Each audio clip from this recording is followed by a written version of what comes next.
ఆంధ్రప్రదేశ్ చరిత్రలో కని విని ఎరుగని విధంగా జగన్మోహన్ రెడ్డి గారు ముఖ్యమంత్రిగా ఉన్నప్పుడు 17 మెడికల్ కాలేజీలకు శ్రీకారం చుడుతూ నిర్మాణానికి అప్పుడు ఆయన చెప్పిన మాట ఏంటి?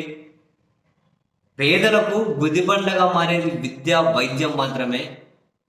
ఆ విద్య కింద నాడు నేడు కింద ప్రభుత్వ పాఠశాలను పూర్తిగా మారుస్తూ మౌలిక వసతులు కల్పించుకుంటూ కార్పొరేట్ స్కూళ్లకు మించి తయారు చేశాం.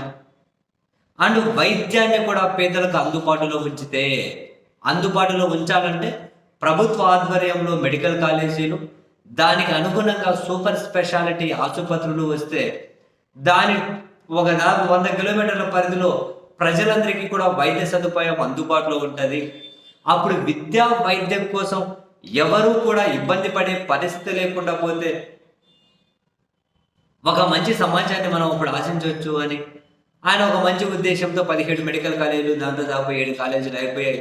ఇక మిగిలిన కాలేజీలకు 2024 విద్యా సంవత్సరానికే అడ్మిషన్లు స్టార్ట్ అవ్వాలి ఎంబీబీఎస్లో.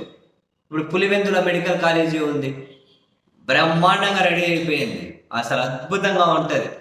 స్వయాన నేనే అప్పుడు వెళ్ళి అక్కడి నుంచి గ్రౌండ్ రిపోర్ట్ కూడా చేశాను. అద్భుతంగా. ఎందుకు 2024-25 సంవత్సరం విద్యా సంవత్సరానికి సంబంధించి మెడికల్ కౌన్సిల్ ఆఫ్ ఇండియా కూడా సీట్లు ఇస్తాము అని చెప్పి ఆంధ్రప్రదేశ్కి లేఖ రాస్తే మాకు వద్దు అని చెప్పి వీళ్ళు రిటర్న్ లేఖ రాశారు కదా. ఎవరికి పట్టింపు ఇవన్నీ? ఎవరు అడుగుతారు? మీడియా అనే వాళ్ళు ఎవరు లేరు ఆంధ్రప్రదేశ్లో. ఎవరైనా అడిగితే సోషల్ మీడియాలో అడగాలి.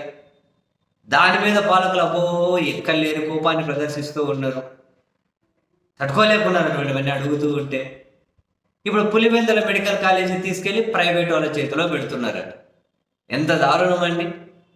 బ్రహ్మాండంగా రెడీ అయిపోయింది, దాన్ని ప్రైవేట్ వాళ్ళ చేతిలో పెడితే ఆ చుట్టుపక్కల ప్రజల మీద నిజంగానే సర్కార్ కక్ష తీర్చుకుంటున్నట్లే కనిపిస్తుంది. ఎందుకో అర్థం కాదు.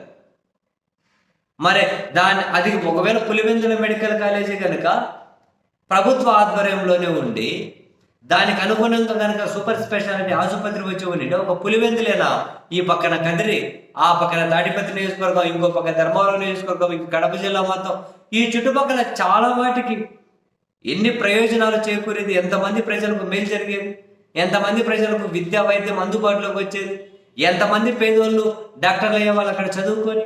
అది ఆ చుట్టుపక్కలే కదా, చుట్టుపక్కల వైద్యానికి వెళ్ళేవాళ్ళు ఎక్కడి నుంచైనా వెళ్ళి అక్కడ ఉచితంగా చదువుకొని చాలా మందికి పేదలు డాక్టర్లు అయ్యేవాళ్ళు కదా. సో డాక్టర్లు అవ్వాలి అన్న పేదల కళ ఛిద్రం, ఆ చుట్టుపక్కల మంచిగా వైద్యం పొందాలనుకున్న ప్రజల కళ కూడా ఛిద్రమే కదా. మొత్తం రెడీ అయిపోయింది, తీసుకెళ్ళి ప్రభుత్వ ఆధ్వర్యంలో కాలేజీ నడపాల్సిన చోట తీసుకెళ్ళి ప్రైవేట్ వాళ్ళకి ఇవ్వడం ఏంటండి బాబు? ఏంటో మరి ఇటువంటి విధానాలన్నీ తీసుకుంటూ పోతుంటే కానీ ఎవరు అడగద్దు. విచ్చలవిడితనం ప్రదర్శిస్తాం, మాకు ఇష్ట రీతిని మేము చేస్తాం అని మీరు అడగద్దు. ఎందుకంటే మా నియంతృత్వ మనస్తత్వం. మరి ఆ ప్రజలకు అన్యాయం చేసినట్లు కాదండి అక్కడ, ఆ ప్రజలకు అన్యాయం చేసినట్లు కదా ఇది. పేదలు డాక్టర్లు అవ్వాలనుకున్న ఆశలకి ఇది అన్యాయం చేసినట్లు కాదా, గండి కొట్టినట్లు కాదా? ఏంటండి ఏంటి నిర్ణయాలు?